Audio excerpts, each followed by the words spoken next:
Emily Kirk. I can't turn around because my dick's hard from her set. Let's give it up for Rachel Shaw. Show us some love. No, give it up. Who the fuck? Emily Kirk, is it? Come on up. Rachel Shaw. Hell yes, it was. That was Rachel. She's my good buddy and roommate. So thank you for opening it up for me. So I'm just gonna be straight up with you. I'm a weirdo. I have been always. If I was born here, maybe it wouldn't be so. But I'm from the Midwest. I'm from Evansville, Indiana, and a lot of the things, awesome. A lot of the things that here would be considered creative or interesting was considered weird in Indiana. Like I used to dance with rolling trash cans. I used to talk to trees.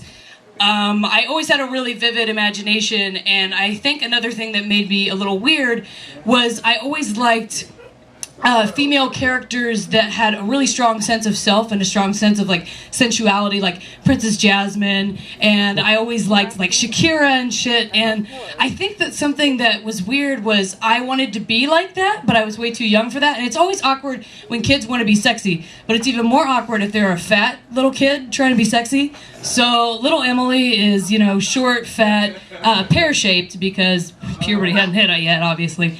And so she's in her room practicing hours trying to dance like Shakira, just, you know, wherever, whenever, on repeat for who knows how long.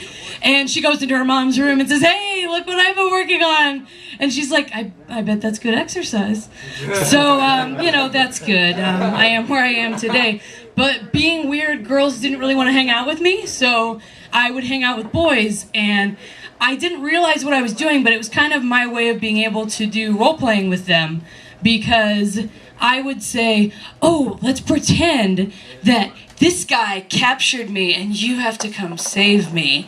So I'm just over there getting what I now know as a lady boner because these two guys are fighting over me, and they're just excited because they get to kick each other in the dicks, because that's what all little boys like to do, I think, or something like that.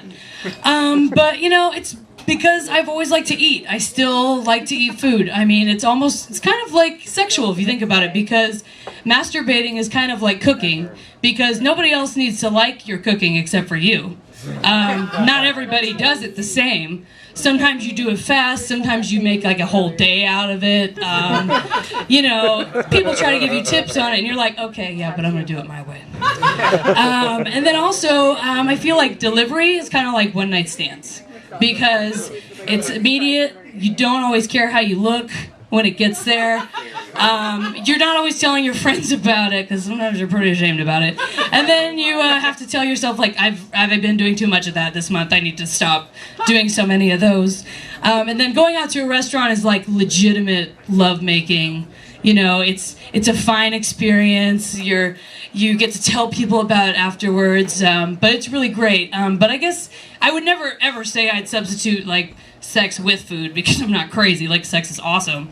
But you know, sometimes you have a dry spell and you need something to substitute it, kind of like in college and early 20s when I would have to substitute any sex that I wasn't getting by making out with all my gay friends. It's kind of like when you want sugar but Sweet and Low's available, and Sweet and Low's okay that it's Sweet and Low because you're actually not sugar either. So really, you guys can just make out on the dance floor while the music's happening and nobody has to go home, and there doesn't have to be any drama or commitment things, because it's like, yes, bitch, you are awesome, thank you.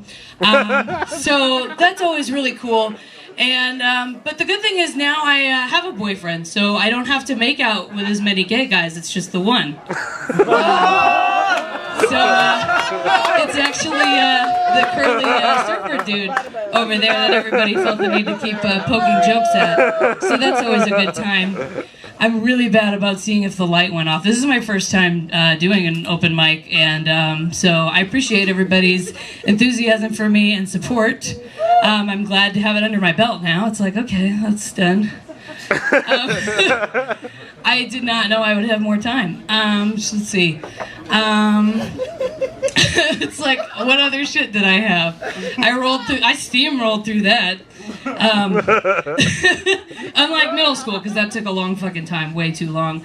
I wrote a lot of fan fiction, though. That got me through it. I was a Depp head, which is a Johnny Depp fan.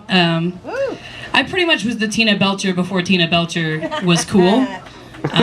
So I'm glad that I opened the door for that. So you're welcome, Bob's Burgers creators. Wow. I can't believe how fast I went through my shit. I guess. It's okay to leave.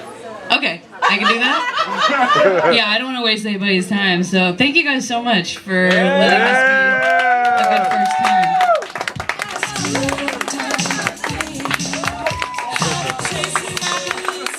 Can I get drunk now? Can I get drunk now, please?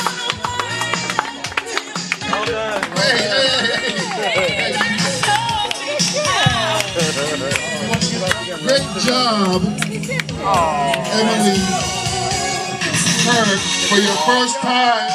Give it up for Emily for her first time doing stand-up. Super sick burn on that. That was